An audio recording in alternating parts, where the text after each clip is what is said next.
यरमई हरदिया दूब पातर है। यरमई हरदिया दूब पातर है। यरमई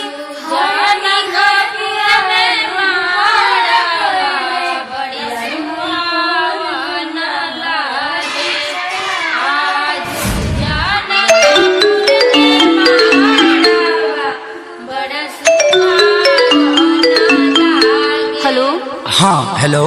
कहाँ बाड़ा? घरे बनी। अरे जल्दी आओ ना। अरे इतना जल्दी कब आ? हमरा ये सब कुछ नहीं सुने के, जल्दी आओ ना। अरे तो इतना घबराइल काहे बड़ू? हमरा जिंदगी और मौत के सवाल बा, प्लीज जल्दी आ जाना। ठीक बा आओ।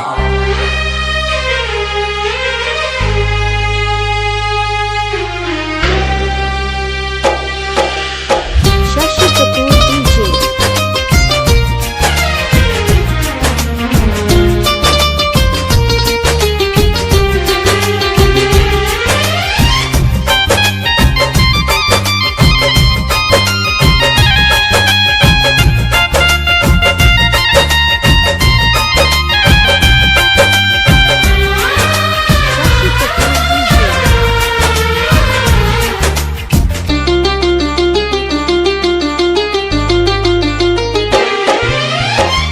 पगली के भइल बाटे पागल के दासा, आज हमरा पता चलल प्रेम के भाषा।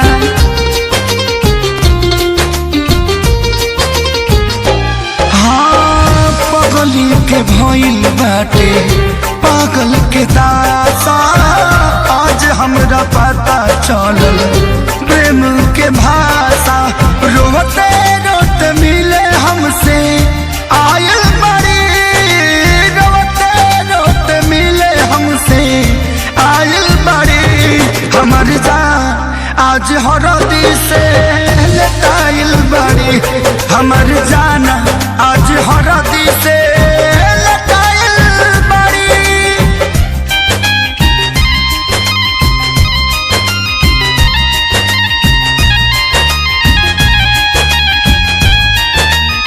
शशि कपूर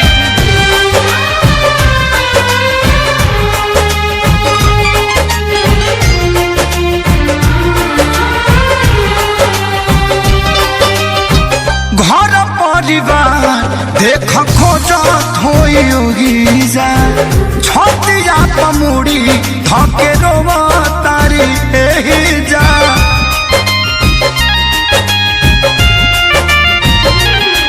हथवा के मेहदी मिटावेली इ तो हमरे के समझावेली। अखिया बाल राइल पादा लाइल बड़ी, अखिया बाल राइल पादा लाइल बड़ी। हमर जान आज हरद से लटाइल बड़ी, हमर जान आज हरद से लटाइल बड़ी।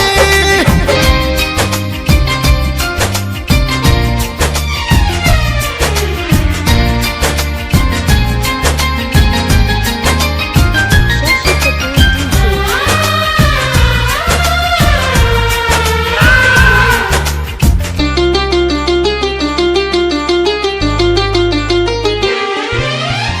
रोवाला से इनका झर बनावा के पाता, प्यार के मतलब रब जिया जुए बुझाता।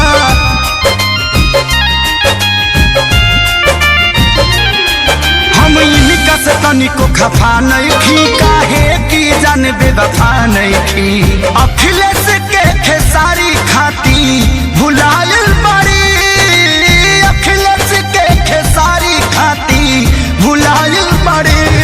हमर जान आज हरद से लटाइल बड़ी, हमर जान आज हरद से लटाइल बड़ी।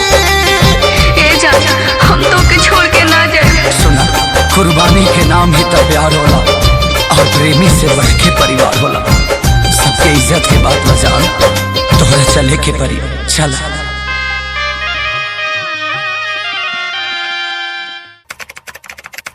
शशि कपूर डीजे।